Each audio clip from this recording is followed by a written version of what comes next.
निवेदन करती हूँ कि अपना आशीर्वचन हम सभी को आप देने का अनुग्रह करें, कृपा करें। तो महाराज जी से मेरा निवेदन है, कुछ समय आप महाराज जी के आशीर्वचन को श्रवण करें, तत्पश्चात आगे की भगवत चर्चा में हम प्रवेश करेंगे। बोलिए हनुमान जी महाराज की जय हो।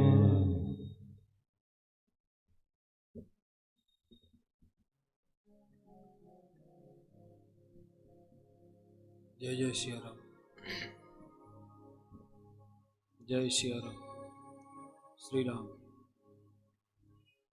बोलिए सच्चिदानंद भगवान की, सत्य सनातन वैदिक धर्म की, श्री भागवत सप्ताह ज्ञान यज्ञ की, श्री व्यास जी की। क्योंकि विष्णु रूपस्य व्यासस्य, व्यासस्य विष्णु रूपये। व्यासपीठ पर बैठने वाला साक्षात परमात्मा होता है, और जो जिसके विषय में जानेगा उसी के विषय में बतलाएगा। तो इसका मतलब यह तो है कि भगवान के विषय में जो चर्चा कर रहा है वो भगवान का संबंधी है या उसके नजदीक है। अच्छा, नजदीक होने का एक प्रमाण भी है, जो जिसके नजदीक रहेगा उसका प्रभाव उस पर होना लाजमी है, क्योंकि जैसी संगत वैसी रंगत। तो कैसे परखा जाए कि नजदीक है? भगवान के नजदीक रहने वाले के गुण स्वभाव में भगवान का दर्शन होगा आपको। जैसे बुरे व्यक्ति के संगत में रहने वाले के व्यवहार और स्वभाव से, क्योंकि वाणी से बोलने की जरूरत नहीं पड़ती, आपका व्यवहार आईना होता है। तो महापुरुषों के व्यासपीठ पर विराजमान जो व्यक्ति है वह साक्षात परमात्मा होता है। और हम सभी को यह मान करके ना, कथा के मर्मज्ञ सभी लोग हैं, सभी जानकार हैं, लेकिन मानस में लिखा है ना कि राम कथा जे सुनत आगाही। भागवत पंडाल में जाएं, राम कथा के पंडाल में जाएं या कहीं भी जाएं, अब हनुमान जी से बड़ा श्रोता तो कोई नहीं हो सकता, हनुमान जी से बड़ा कथाकार भी कोई नहीं हो सकता, लेकिन वह श्रोता बन के जाते हैं। हो सकता है घर घर में राम कथा भागवत कथा हम सभी लोग सुन रहे हैं, लेकिन जो तृप्त हो गया वो भक्त नहीं है। क्योंकि जिनके हृदय समुद्र समाना, जिनके हृदय समुद्र समाना, जिनके हृदय जिनका हृदय समुद्र के समान हो। अच्छा, नदियां हमेशा सागर में गिरती हैं, बोलो माई लोग, गिरती है ना? कभी सागर कहता है कि बस बस बहुत हो गया, अब रहने दो, कब तक गले मिलेंगे तुमसे? जितनी नदियां मिलती हैं उसका उत्साह और बढ़ता है, सागर की लहरें और उमड़ उमड़ के नदियों को कहती हैं आ जाओ। तुलसीदास जी कहते हैं भक्त का लक्षण क्या है? जिनके हृदय समुद्र समाना, जिनके हृदय समुद्र समाना, कथा तुम्हारी सुभग सरिनाना। और आपकी कथा उसको कैसी लगती हो? सुंदर पवित्र करने वाली नदियों के समान। तो हम कथा को जितना सुने भूख हमारी और बढ़ती जाए, और सुने और सुने और सुने, और जिसको तृप्ति हो जाए, हम तो सुन लिए जान लिए, समझो कुछ नहीं जाना। क्योंकि राम कथा जे सुनत अघाही, राम कथा जे सुनत अघाही, रस विशेष तिन पावत नाही। संसार में दो चीजें हैं, एक यश और दूसरा रस। तो रस को पा लेने वाला यश की परवाह नहीं करता, और जो यश के पीछे भागता है वो रस से चूक जाता है। बोलिए सच्चिदानंद भगवान की। और यह परम सौभाग्य है, क्या कहें, हमारे थोड़े हो सकता है कुछ रही हो दिक्कत। अब तो हमको ये संज्ञान नहीं था, कथा की टाइम थोड़ी पहले रखे होते तो हमको भी चकाचक यह सुअवसर प्राप्त होता।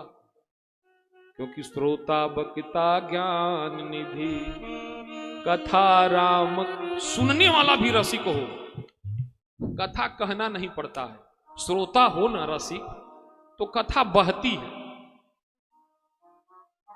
अगर श्रोता हो तो कथा बहती है। कथा में 3 तरह के लोग आते हैं।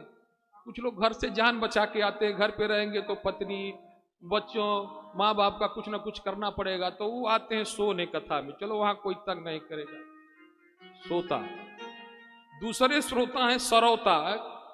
हाँ, टेंट तो बढ़िया लगाया था लेकिन कह नहीं रही थी बढ़िया, अच्छा गा नहीं रही थी, अच्छा खरा से गा रही थी, नीचे से गा, कुछ ना कुछ कमी निकालने, सरौता। और तीसरे श्रोता जो भाव विभोर होके भगवान का, कथा का, कीर्ति का श्रवण करने के लिए आते हैं, ऐसे श्रोताओं को कहा है तुलसीदास जी ने कि वो परम श्रोता है। और ऐसे परम श्रोता हनुमान जी महाराज जो मानस के मर्मज्ञ हैं, भगवान के अनन्य भक्त हैं, भगवान के विषय में सब कुछ जानने वाले हैं, वो प्रथम श्रोता बन के आते हैं।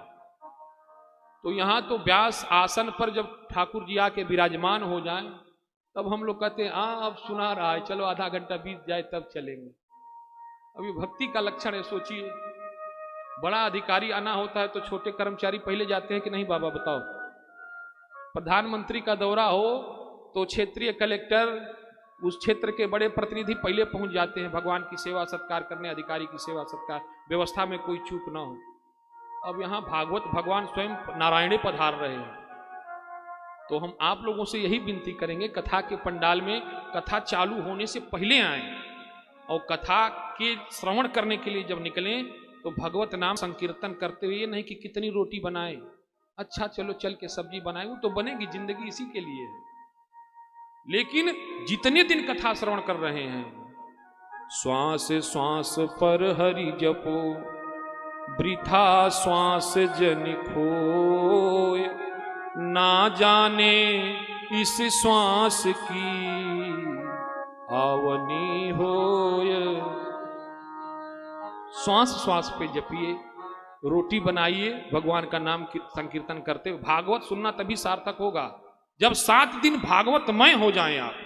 सोना, उठना, चलना फिरना, कहीं भी कुछ भी करते रहे, लेकिन चित्त हमेशा भगवान में लगा रहे। व्यास जी के द्वारा कही गई जो बातें हैं वो गूंजती रहे, मन से निकले ना, बूझ न लगे। और पहले आए, अगर भगवान के प्रति श्रद्धा है तो आए, छोटा संकीर्तन करते हैं, फिर हमको भी कथा सुनने में आनंद है। अभी बोल के आए हैं तो बोलना तो है ही है, लेकिन सुनने में जो लज्जत है वो बोलने में कम है। राम अतर के बुद्धिमान बानी। और कभी कभी मौन वो कर जाता है जो शब्द नहीं कर पाते, और देवताओं की जो बातें होती हैं वो अपरा वाणी में होती हैं, वहां शब्द का उपयोग नहीं करना पड़ता। वो तो हमको समझाने के लिए आप लोग टीवी में या और जो जगह देखते हैं, वो हम जैसे मूर्खों को समझने के लिए, वहां भाव से ही आभास हो जाता है कि परमात्मा क्या कहना चाहता है। इसलिए भगवान को समझने के लिए भाव का जरूरत होना चाहिए। आए, आप लोग भी मिलके गाइएगा, जय राधा माधव, जय श्यामा प्यारी, जय राधा माधव, जय श्यामा प्यारी, जय हो जय राधा माधव, जय श्यामा प्यारी, जय राधा माधव, जय श्यामा प्यारी। और कोई मत समझो हमको, और कोई मत समझो हमको, हमको इतनी समझ भली है, हमको इतनी समझ भली है। ठाकुर नंद किशोर हमारे, ठाकुरानी वृषभान लली है, ठाकुर नंद किशोर हमारे, ठाकुरानी वृषभान लली है। जय राधा माधो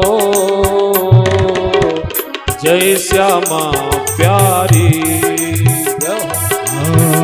जय राधा माधव जय श्यामा प्यारी।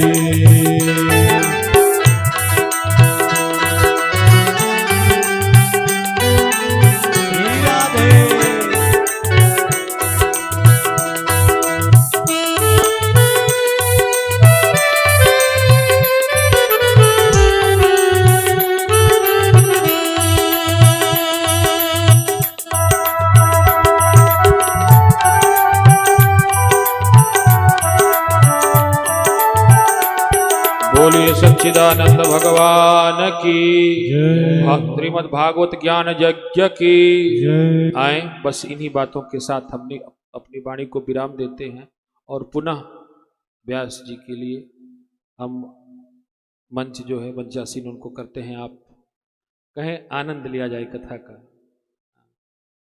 तो बोलिए बिल्कुल बिल्कुल बोले। बोलिए श्री वृंदावन बिहारी लाल की जय। हनुमान जी महाराज की जय। आज की पावन कथा यहीं पर समर्पित करें और कल पुनः हम भगवत चर्चा